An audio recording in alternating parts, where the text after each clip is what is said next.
Hi guys, welcome back to my channel, welcome back to another video. In today's video we are going to take a look at a SUV that is the proper explanation of what an SUV should do. It is an extreme off-roader with the enormous amount of luxury and class. It is a statement in its own and it's a brand on its own, and it is this, the Mercedes-Benz G Wagon over here. This is the 350D variant, this is not the G63. But man, look at this car, the boxed out shape. Over here we have this in the all black, all black exterior with the matte finishing. And guys, I can't wait to get inside this car and take a look at this interior and all the various features of it. So guys, what are we waiting for? Let's get started. So guys, the particular G Wagon over here that we have is the G350D. So the basic statistics of this car is that it comes in with 286 horsepower and 600 Newton meters of torque, and it's a diesel engine and it's an 6-cylinder engine rather than the V8 engine for the AMG. And over here, this is the most significant thing about this car is the clicking sound of the door, and like this it closes. It's just absolutely brilliant, and the solid mechanical feel of this car if we take it step inside. Over here we have the interior, just G manufacturer branding over here. That is the accessories you can put. And over here we have the, let's start the ignition of the car, and you guys can see the displays come to life. Over here is the basic standard Mercedes-Benz interior, but with the differential locks over here, 1 2 3. Over here this is the front wheel, this is the rear wheel, and this is center one, which locks both the differentials, which is pretty nice for off-roading. The interior is pretty good, like the standard interior for Mercedes-Benz, which is pretty top class. And over here it's all robust. Over here this is the grab handles given for off-roading. The Bowers and Wilkins sound system is also given, and the metal door feels solid aluminum.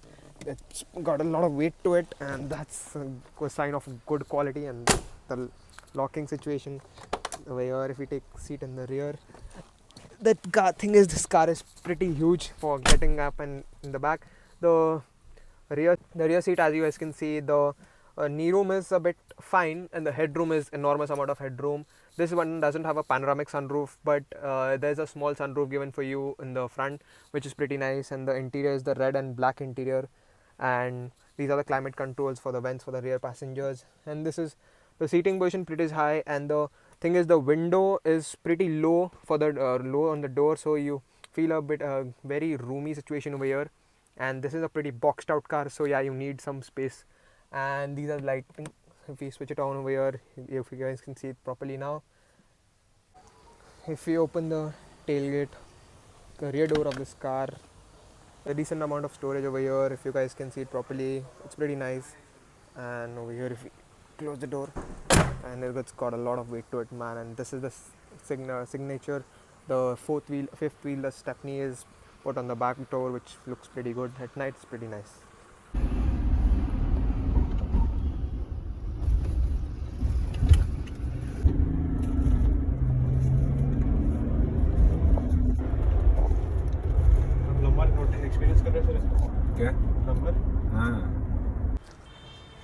So guys, let's talk G Wagon.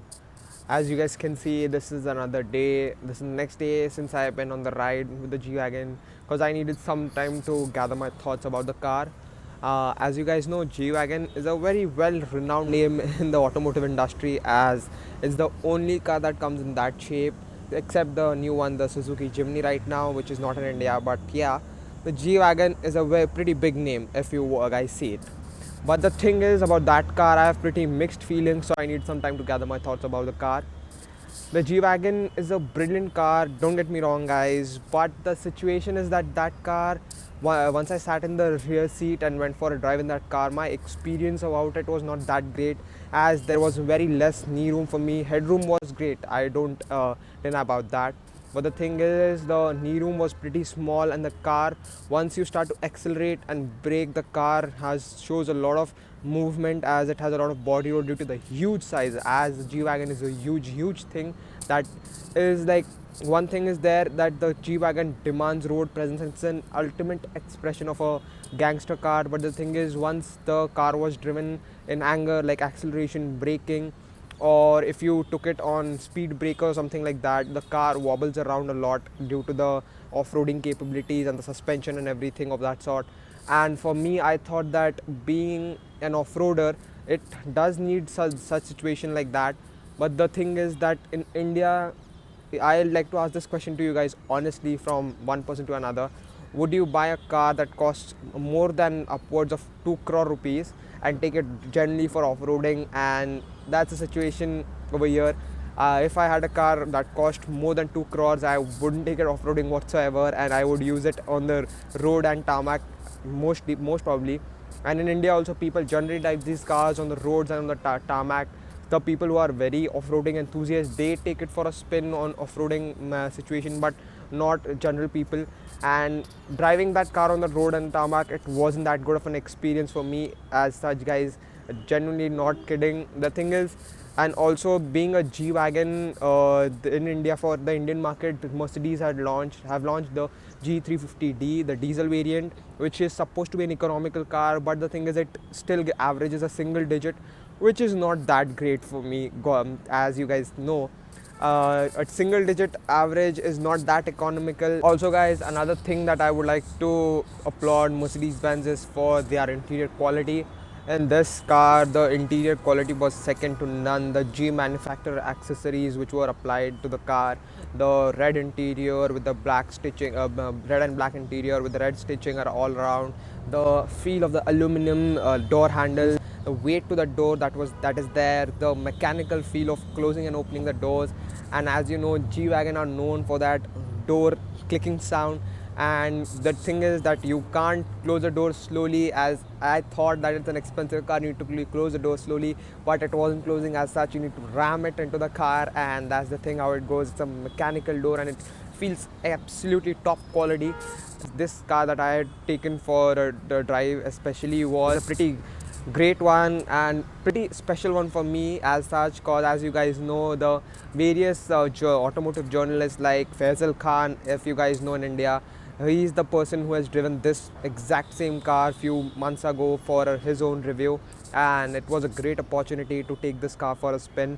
Don't get me wrong, guys, G Wagon will absolutely be one of the best cars and one of my dream cars as such, but right now for the Indian market, I don't think that a G Wagon is an essential one, because the thing is, off-roading, if you guys are a proper off-roader enthusiast and you have the money to spend it, you can go for the G Wagon. But if you don't, then you can still go for the other variants as such, like the Range Rover Vogue, which is a expensive version of the pretty more expensive than the G Wagon. But yeah, it's a good option, as you guys can take that car off-roading as well as on-road, and the driving capabilities of that car are also enormous. And the other car that I think that you can go for except a G Wagon is a Porsche Cayenne, which is like pretty cheaper comparatively to the G Wagon, and also delivers the same amount of greater amount of performance. The G Wagon will always be one of the best cars I have ever sat inside, but sadly the experience was not that great. In the future, if I get a chance to go for in a ride with a G63 and even the chance to drive it, I'll especially go for in the future. If I get a chance to go for a spin in the G63, I would love to do so. So guys, anyone, if you are watching and have a G63, do text me, hit me up. I would love to make a review about that car and go for a spin in that car, so as to compare the G350D and the G63. So guys, that's it for today's video. If you guys enjoyed the video, do like it, share it with a friend, and subscribe to my channel. Also be sure to follow me on Instagram to never miss any of my crazy updates that are for my upcoming videos. So guys, thank you so much for your love and support. Until the next video, I'll see you guys very soon. Peace.